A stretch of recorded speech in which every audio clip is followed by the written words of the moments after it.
It was really a very short time notice, so yes. And then whatever you want to ask. Okay.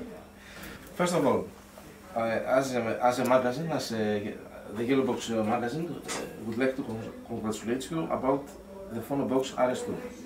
Thank you very much. Do you have the same feeling about this? Yes. Well?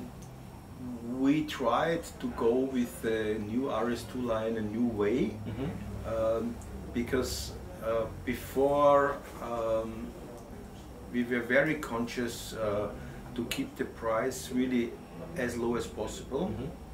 So I told to my engineers maximum 1,000 euro, yeah. And the RS2 was one of the first products I told them, just make your thinking a little bit wider. Yeah. Then we had internal the discussion how we can differentiate us best on the market, yeah, to other products. Yeah. And we realized that in the last years, many, let's say, many basics of good hi-fi products have been forgotten. So, for example, discrete circuits, discrete components, yeah, like transistors. Everybody is working today with chips because it's so much easier. Less design time and so, yeah. And then the second thing is fully balanced circuitries. It's very astonishing that you don't really find in hi-fi any more balanced circuitries. Yeah? Maybe some quasi-balanced, where the input is balanced, or sometimes the output balanced, but not fully balanced. Everybody in the professional industry usually use balanced circuitries, yeah? But the problem is that you just need the double amount of components, so it's getting very expensive. Yeah? So this is the reason why nobody is doing this. Yeah? And so we are very proud that we produced the first discrete phono stage, fully balanced phono stage in such a price range. That you find usually only in X time expensive product. But the design effort, yeah, was really worthwhile, that we have our really now best phono stage, and I think it's one of the best phono stage in any price range. We want to be. It seems that you like the narrow width factor, for your chassis. The size factor. Yes. Yeah. Why is that? I recall a person who influenced my life very, very much. Yeah? This is probably what Orpheus does not want to hear now, because they are not handling this brand. Yeah? But there is a gentleman called Anthony Michelson, who was the creator of a brand called Musical Fidelity, which I bought 3 years ago, which taught me as a distributor already in the 80s one thing: the price of a product is determined by 70%, 80% by the cabinet. So that means what you buy are not the real quality. You buy simple the box.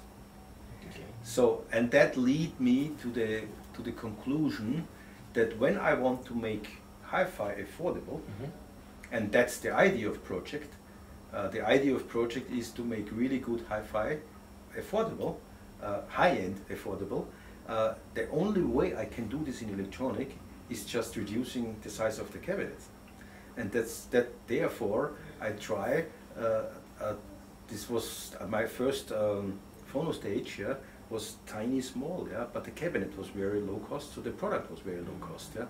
And I have these through all my box design products. I know a lot of consumers think still the big boxes are, you know, they look at this and they try to rate it, yeah. But you know, in phono stages or in DACs, sometimes you screw up a 44 centimeter product, yeah, and then you look inside. It's empty. You know. So why you should do this, yeah? That's not technology, yeah. So we really tried to make the boxes small. In the RS line, I would say it was a big challenge to keep the box small, because it's discrete, it's fully balanced, so you see it's very, very full. Yeah. So it took us a long time to make the whole design concept in this small box. So do you think that the compact size we talked about is something that the market needs, or is just a good opportunity to differentiate the product? No. I think it's two-sided. Yeah. First of all, it gives me the opportunity to compete with many Far East made products, because with the small factor I can still keep the price down and still keep the production in Europe. But the second thing is, yeah, that we appreciate the music lover, the hi-fi freak, yeah, the typical classical hi-fi freak. I'm also one of these, yeah, they are my friends, yeah. But on the other hand, we have to look for new customers. We have to bring more people to the hobby hi-fi. And these young customers, they were born up with small products, not with big products, with small computers. They understand the smaller and more powerful a computer is, the more price you have. In hi-fi, it's exactly opposite. Yeah? And the young people, they want to have a small form factor. Yeah. So that means, yeah, we have to produce products which are also perfect, understandable for young people, and they have to be, in my opinion, they have to be small, not in any way compromise to the quality.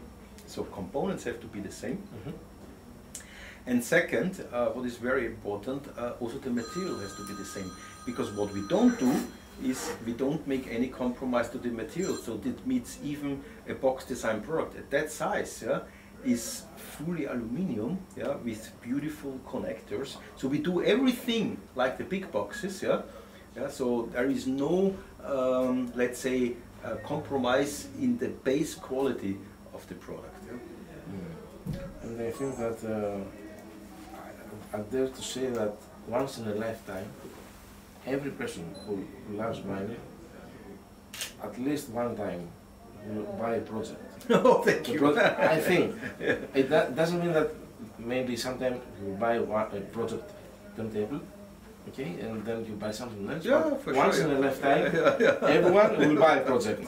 That's my dream. Yeah, that's a very nice saying. Yeah, thank you very much. Yeah. Yes, and this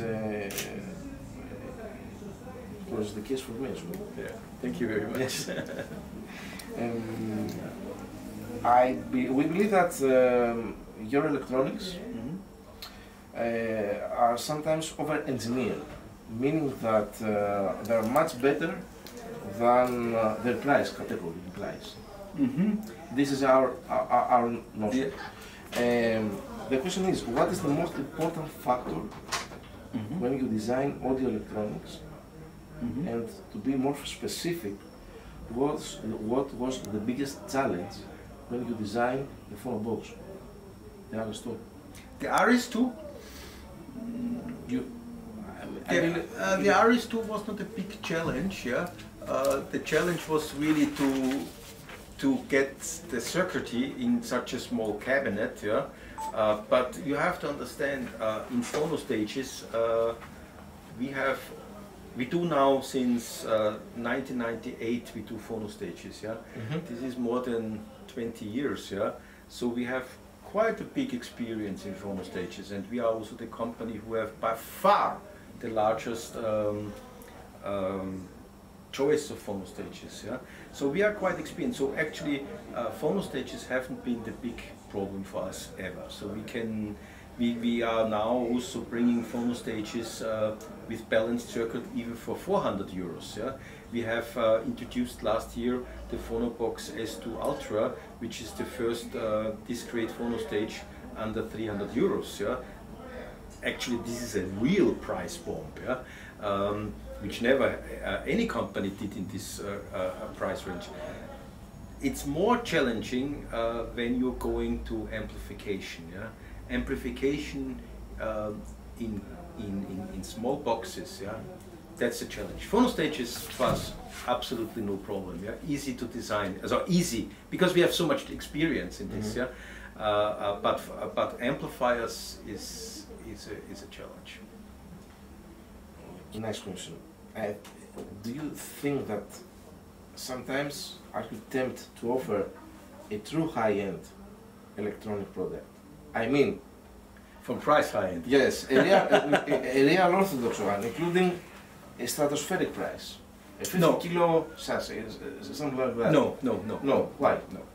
That's not Pro-Ject. Pro-Ject should be in a certain range, yeah, and even the signature turntable is, I would say, not a typical Pro-Ject product, and this was actually decided because I had a fight with my wife, yeah, because she said her ERT turntable are so much better, yeah. So I said, okay, then let's try, yeah. So who's selling more, yeah? No, this is a joke. No, box design should be really a certain entry high-end, yeah, and there are other brands who are dedicated, because I don't want to go in bigger chassis, yeah? But I want to give you another idea about price, yeah? In the end of the day, yeah, when you're looking in our box design product, especially when you are looking in RS, yeah, I think it's already pretty expensive, yeah? Because when you're looking in a full RS system, if you really buy a full RS system, yeah, with all the possible options, yeah, then you're coming to a pretty expensive combination. For sure, it's not rocket high expense, yeah. It's not 20,000 or 30,000, yeah. But imagine. So first of all, we believe in separate components, yeah. Why we believe in separate components? Because in the end of the day, every integrated amplifier is a big compromise, yeah? Because you're putting things in one box which is actually shouldn't be in one box, yeah? So for example, integrated amplifier with big transformers and a phono stage. This is not really correct, yeah? Because phono stages should be away from any magnetismus, yeah? And transformers are magnetic graduations, yeah?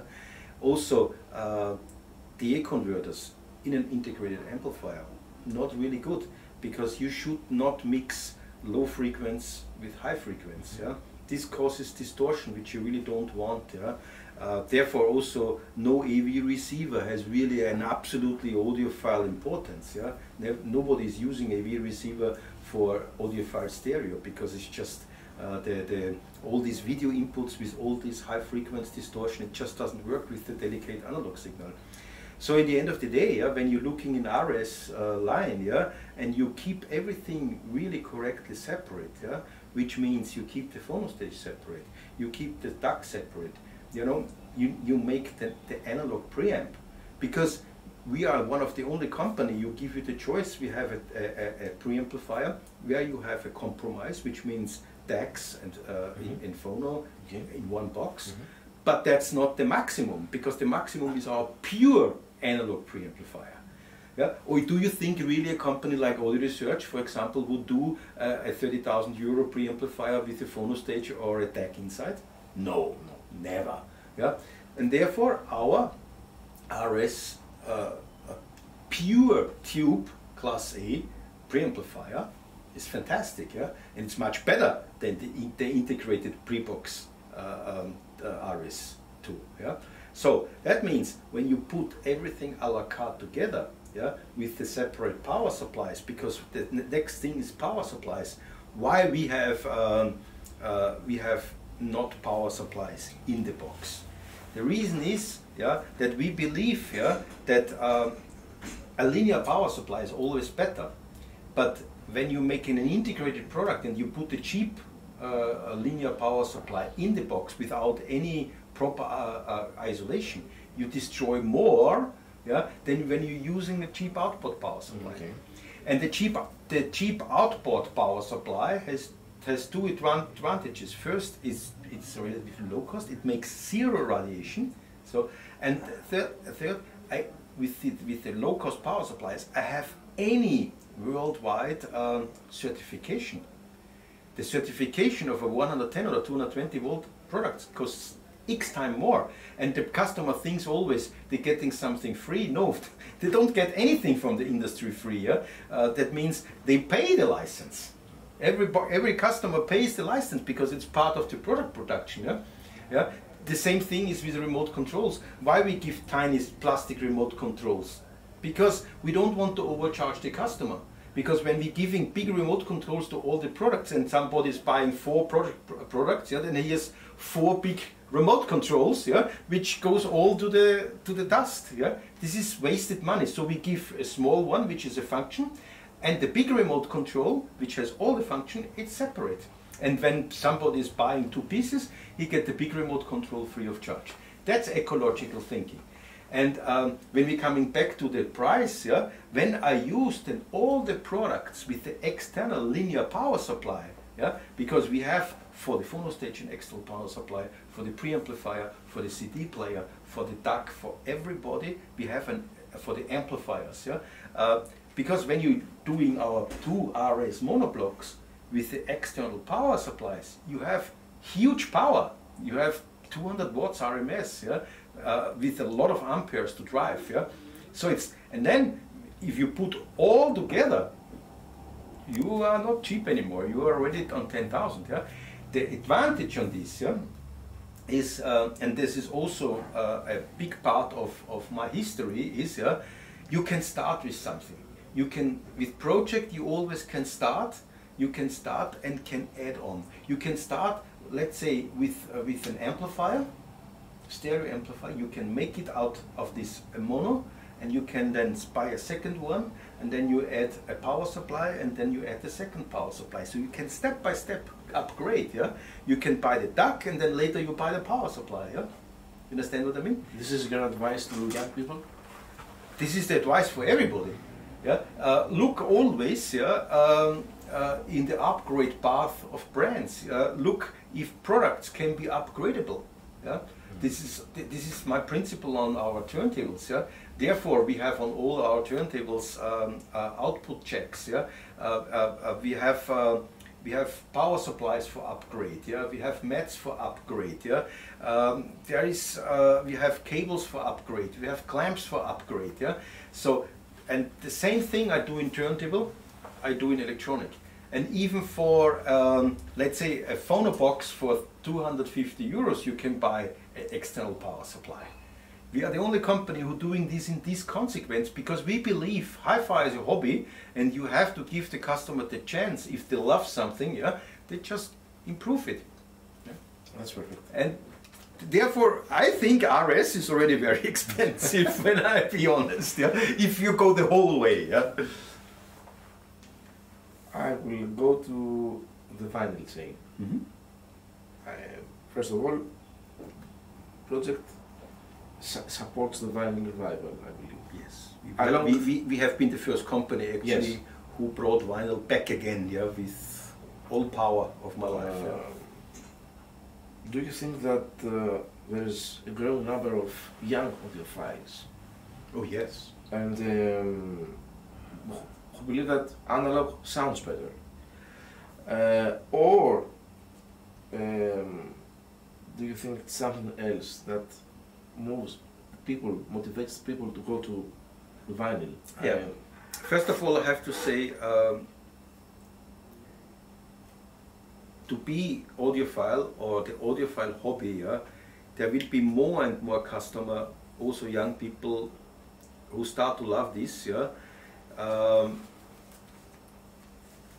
I have to admit some of these are more starting with digital formats because they have computers, they have computer music, and then the first thing is to try to get better headphones, better headphone amplifiers. So that's but many of these people then slowly realize the fascination of analog.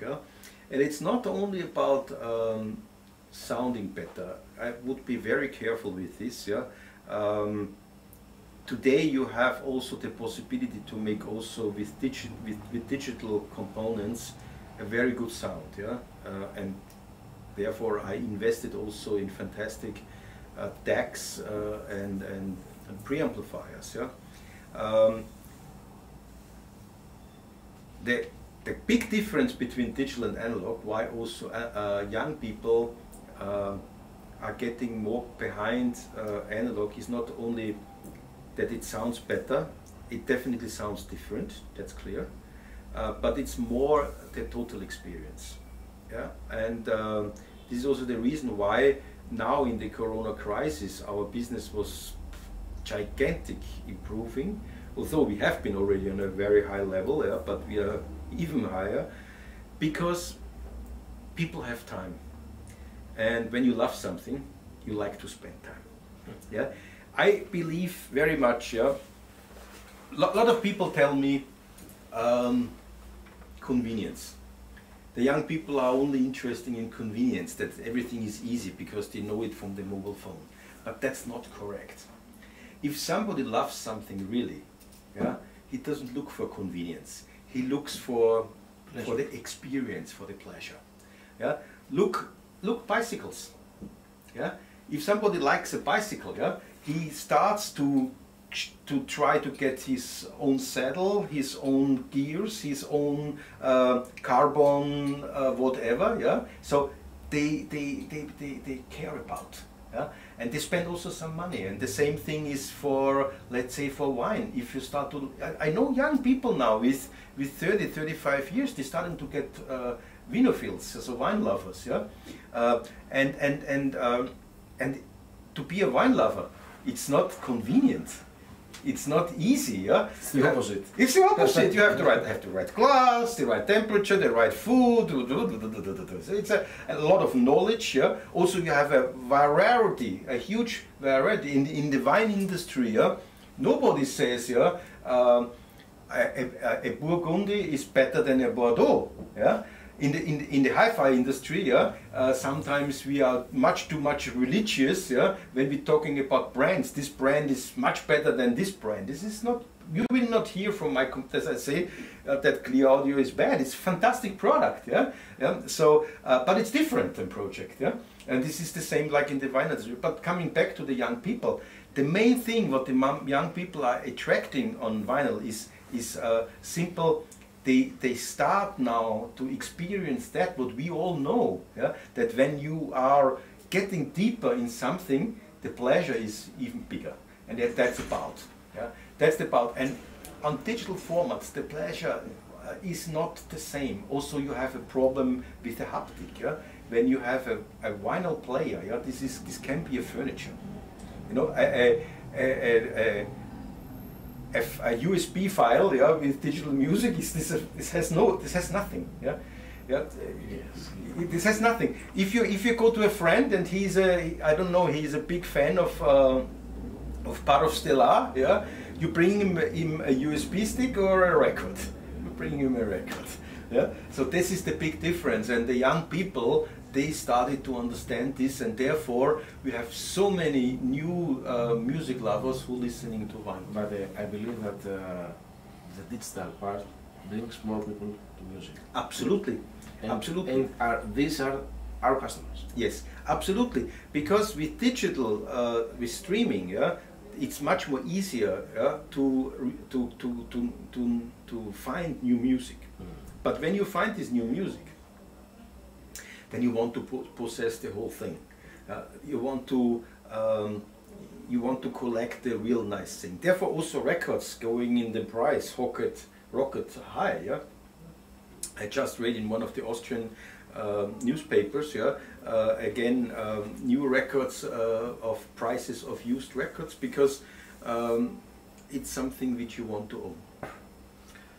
I will go back to the typical analog vinyl chain. Mm-hmm. We have many components. I mean, the phono cartridge, the tone arm, the turntable, all this, the interconnect, the phono amplifier. What is the most complex product to produce from the production line? I mean, look, the problem is, yeah, first of all, analog record players are like speakers. They are consisting from many components, and you have to know what to do that you're getting a good result. Okay. It's not so easy to put only the best of the best together. You have to know how to combine everything that the sound gets then really very good. But from the production process, yeah, look, analog record player is a technology which is designed actually in the 60s. There is no real secret about it. The problem what is that real good players cost a lot of money because the material what you have to use is expensive. You know, you can make a platter with 300 grams stamped from a machine, yeah, cost nothing, $2, yeah. Or you can make it with a huge machine, yeah, and you and the platter is 5 kilos, yeah, and you machine it by very small tolerance, yeah. The platter costs you 600–700 euros.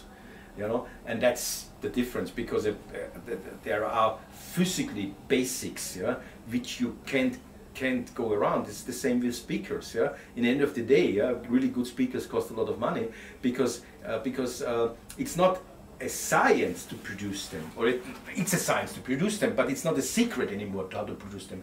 But sheer the good material, yeah, makes it complicated because you have so many processes, yeah, which you have to work on it, which you cannot rely to somebody else. Therefore, we are one of the few factories actually in the world from any product. Yeah? When you're coming in our factory, you will be surprised because we are really a factory. We are not an assembling, because most of turntable or even speaker or amplifier, whatever, yeah, hi-fi companies, yeah, they just buy somewhere the finished components and just assembling and testing it. We do the whole thing from A to Z. That means we do the platter, we do the motor, the coils, yeah, we do the feeds, we do the tone arm, yeah, we do everything from raw material to the end. We do even the cartridge screws where you mount the cartridge, we do ourselves, yeah, because they have to be precise and they have to be anti-magnetic, yeah, so we don't rely to anybody else. What we can do, yeah, what I have to admit, what is a completely different technology as making a turntable is the cartridge. The cartridge we outsource, because that's another way where turntables, let's say, is sheer mechanics, yeah. Cartridge is micromechanics. So it's another technology. You need other people, you need other machines, you need other things. And therefore, the cartridge is the only component which we really outsource. Yeah. Speaking of vinyl again, I believe we believe that the devices are getting better and better over time. Yes, because material getting also better. Of course. Do you think but that also opposite? Also opposite. Do you think that the same is happening with the vinyl records? Yes, yes, yes. So first of all, first I want to let's say analyze the first your question. Yeah. Yes. Yeah. Unfortunately, yeah, the development of vinyl players goes in both directions. There are many better turntables on the market today, definitely, but there are also many very bad ones, because a lot of companies have seen, you know, vinyl records, I know is now there is several turntable market is about 3–4 million turntables a year, yeah? And so many companies, yeah, who have nothing to do with record player, yeah, jumped up to the vinyl business because it's good money. Okay. And that caused big problems. This is happening with vinyl and with the record label. We have founded an association, a vinyl association, yeah, about companies, yeah, who are interested in the quality of vinyls. And this is not only the Vinyl Alliance is the name of the group. This is not only that here are people from the hardware, like me, yeah, and from cartridge manufacturers, but also from the pressing plants and also from the industry. So there is sitting Sony, Universal, GZ, which is the largest pressing plant in the world, which is actually north of Prague. Yeah, there's sitting Autophone Project. They're sitting all these people. Audio-Technica also. Yeah, Universal I mentioned already. Yeah, they're sitting all on a table, yeah, and discussing how we can improve the quality and how we can do things better and how we can communicate also to the customer what is about a good vinyl, what is a bad vinyl, and what they should care. Yeah? So there is going on a lot of things, and this is one thing which I'm very happy, and I'm one of the founding members of Vinyl Alliance. Yeah? And so the industry cares, the industry knows, and I can remember the CEO of Sony Music in Europe, yeah, and I was making a speech on the foundation of this Vinyl Alliance, and we agreed on both. Yeah, when the future is the $9.90 record and the 99 or the 949 turntable, then our business will die, because he said, the Sony guy said, for $9.99, if the dealer has to earn something, yeah, you have advertisement, yeah, you know, in the end of the day, yeah, there is so less money than left over to produce the product that you only can do bad things, and the same thing is for turntables. Yeah, when the business is going in that level, then for sure you have only plastic, yeah, and the cartridge is a $3 device, yeah, which, you know, makes distortion, yeah, which nobody wants, or even destroys the record. And so we do something, but I'll give you even more background information. We are working, so there is also another company, actually it's also an Austrian company, which is working also on the HD vinyl. So probably in HD vinyl? Yeah, HD vinyl, yeah. So a high quality, high definition vinyl, which is produced in a different way like the traditional vinyl. Yeah? It's like the one step from mobile fidelity? No, it's different. Or the ultra high quality record from analog productions? No, it's a completely... It's a new technology? Completely new technology. Okay. There is, this was coming from the Johanneum, which is a technical university in Graz, yeah? And then a gentleman, Günther Leubel, who I'm very close in touch, bought the patent and is now constantly developing with other guys from the hardware, with me and other guys, yeah, this product, yeah, which allows you to make a revolution in the vinyl business. This is an ongoing project? It's an ongoing project, yeah, but it's not so easy. The record, the stamper of the record is produced by laser engraving, yeah. And the problem why it's not yet on the market is because we need laser technology which is on the highest precision level, and this is still, you know, that means once the laser technology is there, what we need, then we are very ready. We have already prototypes which are working very fine, yeah. But then, because we have to say very clear, yeah, at the moment we have with vinyl, yeah, the people don't want to know, yeah, but everybody's specking his turntables with 70-75 dBs noise ratio. This you forget, yeah. A record in reality is something like 60-62, yeah, maximum, yeah. With the HD vinyl, we will be able to have records which are really then 100 dB. Yeah? Okay. And then you have the frequency response is then way over 1K. Yeah?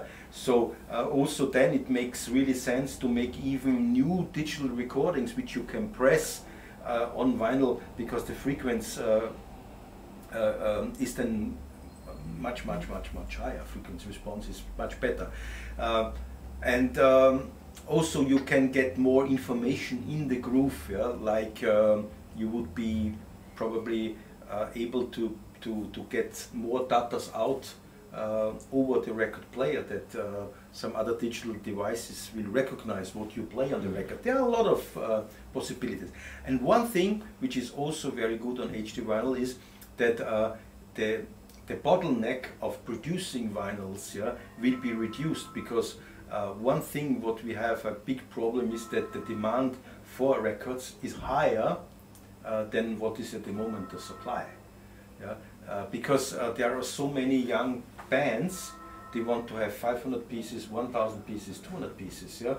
And so some of the record plants and producing plants, they have 6 months, 8 months waiting time. Yes, at the moment, yes. Yeah. And what about the price? The final price, the retail price will be higher, lower? It can be that the technology will be for sure more expensive, but because the lacquer and everything is easier to produce, it can be it can be probably maybe a little bit more expensive, but probably it will be quite okay in price, because we don't want to have, well, there will be always some premium thing, because with the laser you can do many things. You can really go for the highest quality, or you just go for more content. Yeah. So then when you go for more content, probably it's getting cheaper. Yeah. Yeah, when you're going for the really high-end quality, maybe it's going higher, but we don't know yet. Yeah. But there is new possibilities. From you mentioned before about the association, the Vinyl Alliance. The Vinyl Alliance. And in this table, do you think that independent record labels who produced high-quality vinyls, like Speakers Corner, were present or not? If not, why? Companies like Speaker Corners are living more from repressing, yeah? Yes. From reuse. I believe that's part of the business, but it's still a niche part, yeah? The bigger part for sure is used records, and then new records, yeah? So I believe that we should not underestimate the power of new records, because many bands are, many musicians are driven to records, yeah, because for them it's a quite good income, because they don't get anything from Spotify, yeah, and when they have several hundred records sold, yeah, then they have a good margin on this, yeah, and they get a value, because for the CD they're getting maybe 9 euros, 12 euros, yeah, and for the record they can get 25, 30 euros, yeah. Yes, but these labels, I believe that from these labels, I think there's project benefits. I mean, yeah, absolutely. No, we are benefiting totally from this. Yes, because everyone who buys a Speakers Corner vinyl, no, we producing difference. We producing also our own vinyls, yeah. So I know this was the next question. And I have seen that 3 titles, 4 titles, 5, sorry. How come? I mean, very simple. It's the beginning of a new project music. Yeah, we never know. Look, I going off in different direction, different ideas. Yeah, and many things I starting in the beginning I do because I love it. Yeah, sometimes it gets a business out of it. Yeah, I mean, I was always in a lucky position that I was financially very independent. In the beginning I was financially dependent because I had absolutely no costs. Yeah, I was working and living very basic. Yeah, I'm coming from the countryside, from a very poor area, so my I had cars only for 500 euros. Yeah, that was the maximum budget. Yeah, but this gives me. I tried always to do things, yeah, where I'm financially not depending on this, yeah, and the starting the record label is the same thing, yeah. I love it. It's my hobby, yeah. It's so fantastic to work together with audio engineers, with the musicians, yeah. I love when the musicians are caring about their microphones and their music instruments, yeah, and they're talking about I don't know, the violin like a hi-fi component, yeah, and they making listening comparison between this string and that bow and that, yeah, and that adjustment. It's really funny, yeah, and it's a nice world, and I have a huge love to music. Yeah, I make regularly in our headquarters. I make regularly also concerts, and so I decided to record these concerts and bring it to the market. It's great. I have all the records, by the way, and they sound great. Thank you. So we'll be expecting more. Yes. Yes. Bands. Yes. The problem is only this is also very time consuming. Yes. And I only want to make products which I really like. Yeah. The next product what is coming is by far the biggest project, which is now 2 years in work. I have to admit this record will not come under the project label because I was putting this idea finally as a present to my wife for her company, yeah, for her 40 years anniversary birthday, yeah. And it will be a spectacular recording, which is quite unique in the world because it will be also from the music something probably not everybody is aware of. So it's a live performance in the headquarters done by the Austrian Radio Symphony Orchestra, and it's a symphony of one of the, let's say, most important living artists who is not known for the music, but he's a complete artist. So that means he's very famous because of his paintings, yeah, but he's also a philosopher and a great composer, yeah, and that's the Moscow Symphony from Hermann Nietzsche. So when you go a little bit deeper in the culture world of Austria, this is he's the most prominent person of the Vienna school, and he was making also theatres, and because he was making theatres, music is also part. And this is a very, very, very new music, yeah. But we realized, yeah, that because this music is completely different to anything what you have listened to now, yeah, and it sounds in the beginning a little bit strange, and you think you don't need a good music system. It's exactly the opposite, yeah. So it's very long tones, yeah, and it's very difficult to describe, yeah. But only on really big systems, only on the best equipments, yeah, you can really hear the full magic of this music, because you only hear then the small little differences. Because I give you an example. When you have a string orchestra with 15 string players, yeah, and they play one tone, you think it's one tone, but it's not one tone, because nobody can put on the same time, can start the music, yeah, and can really put the performance in the exactly same way. So you're getting already a differentiation, a melody, and let's say artificial created, also not opposite, natural created melody. Only let them play one tone. And if you listen that to a small little radio, it's one tone. If you listen this to a big hi-fi system, it's 50 tones. Yeah, I understand. So that's coming. I hope we will. The reason why it's also so time-consuming is because the record will be a full Super Sense record with pictures and photo art, and so it's not only music; it's also something to look and touch. What kind of music? What kind of music do you like most? I'm everything what is natural music. So I'm in all music styles. Yeah. I'm for sure. I'm a pop fan. I'm a jazz fan. So for sure, the very house and techno is not that what I really hear. Okay. Yeah, because that's different.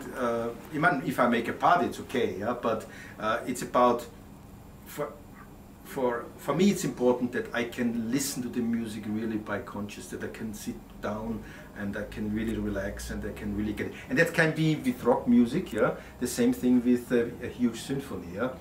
for sure in the last years I digged more and more in classic, yeah, because the world of classic is unbelievable huge. Yeah. I have found I was getting so many records also, yeah, and what makes me also the fascination is, yeah, that in versus to rock and pop music, yeah, you have different interpretation, but 99% the original of the band is the best, yeah.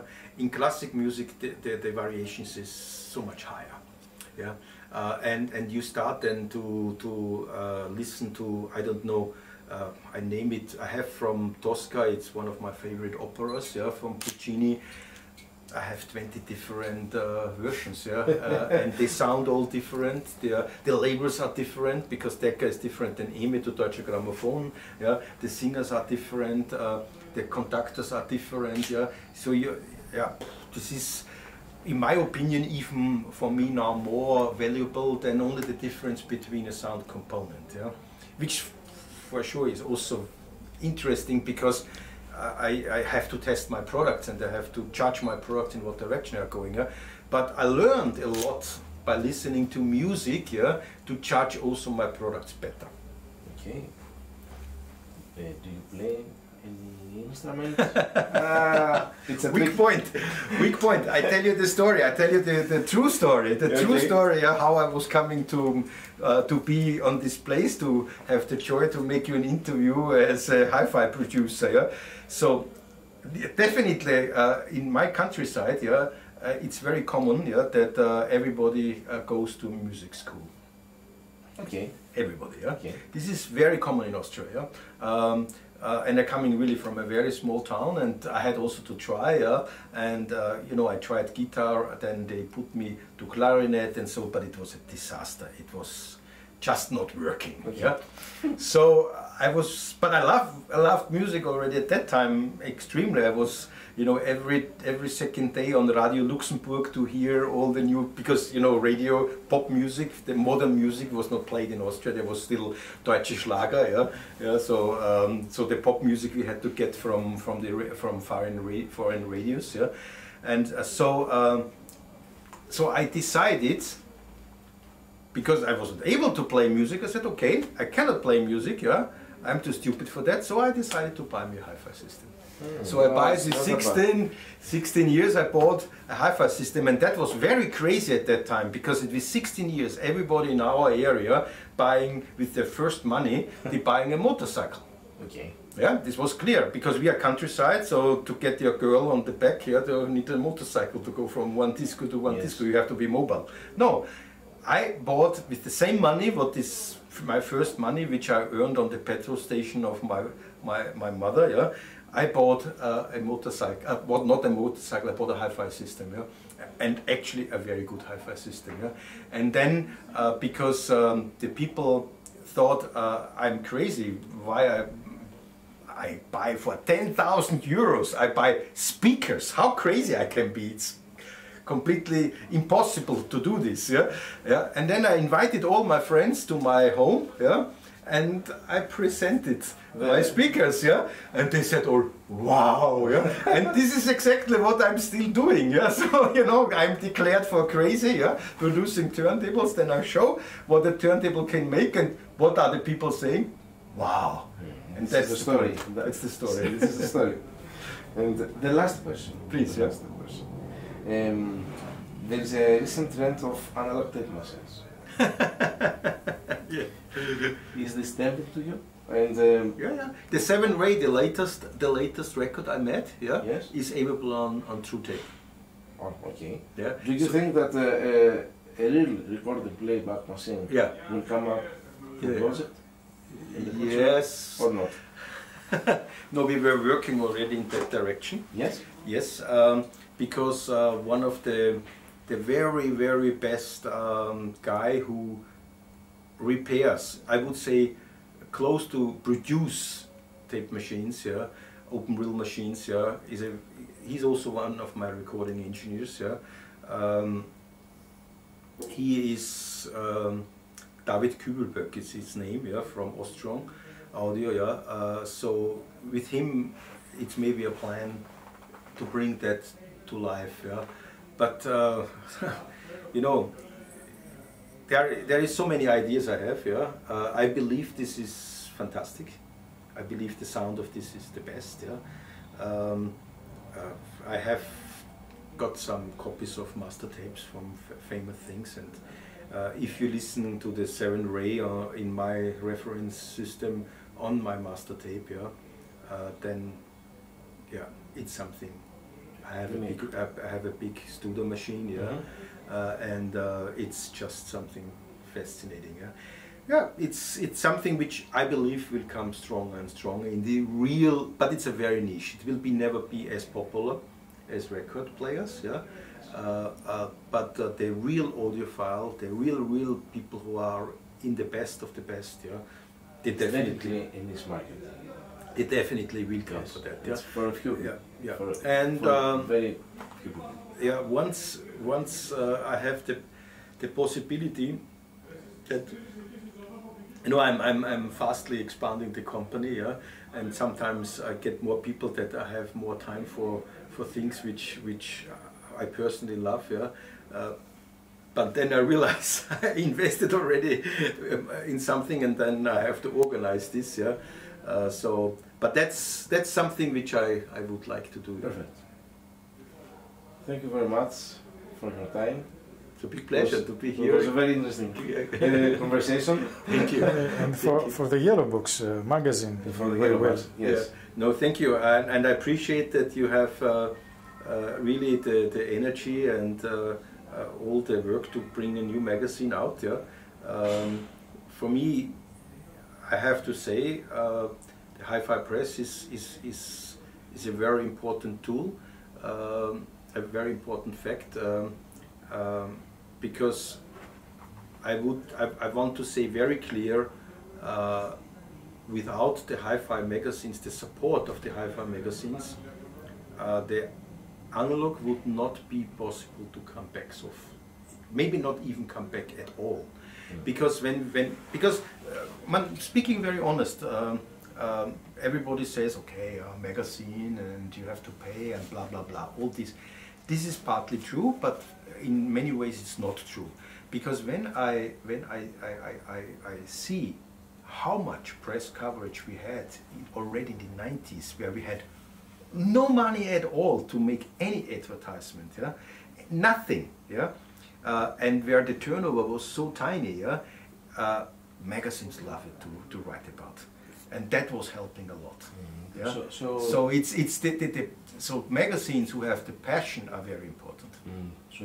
So I think, do you believe that any magazine, the magazines in Austria or in Germany or in Greece are more important than some words like Asia, or not?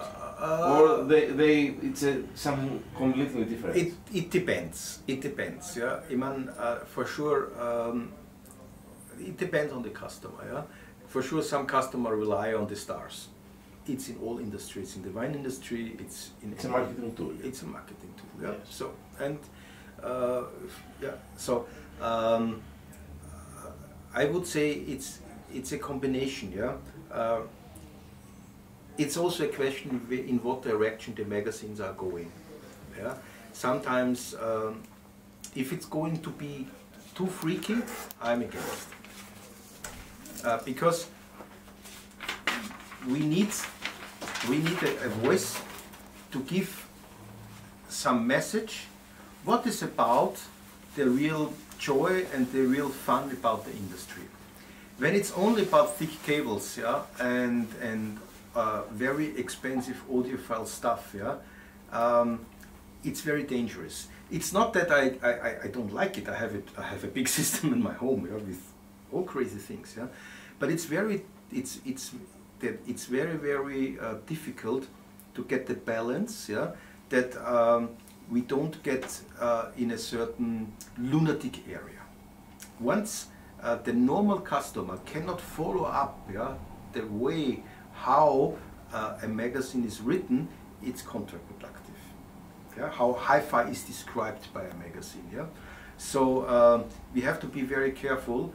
On the opposite, yeah, we have to say very clear, yeah, lifestyle magazine, yeah, expensive lifestyle magazine did also a big damage to the audio industry because they praised product, yeah, which are definitely junk, yeah, only because it has a nice color, yeah, or there is a Bluetooth speaker, yeah. And then you have in a furniture magazine, yeah, where each furniture costs, I don't know, 5–10,000 euro, yeah. They have in their technical part, they have then a Bluetooth speaker for 500 euros, yeah. This is also wrong, yeah. So if a magazine can get the balance between getting high-end products, but getting also affordable products and explaining also why this product is expensive, yeah, I believe, yeah, very strong that that the argument, it sounds better, is a weak argument, because the expectation of a customer that an expensive product sounds good is clear. Yeah, it's more about what product. So the duty of the magazine is more to describe the product in that way that the customer finds out this is the product for me or this is maybe not the product for me. Yeah? Like wine, because when I want to drink, when I want to eat fish, I need a white wine. Yeah? I mean, this is not primitive to say, but primitive things, yeah, in audio, yeah, is not anymore a common knowledge of the people outside. Yeah? They don't understand what is stereo. Yeah? The people outside, people who have money, people who have taste, people who have influence, they don't know what is stereo and what is mono. They have no, what is this? Yeah? Why you can make with two speakers a 3D dimensional sound? Yeah? So the and therefore I said also before, the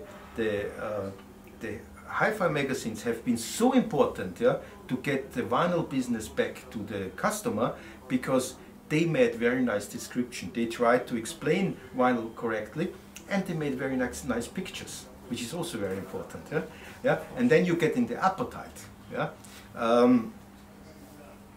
One of my favorite reviewers is Ken Kessler. Yeah.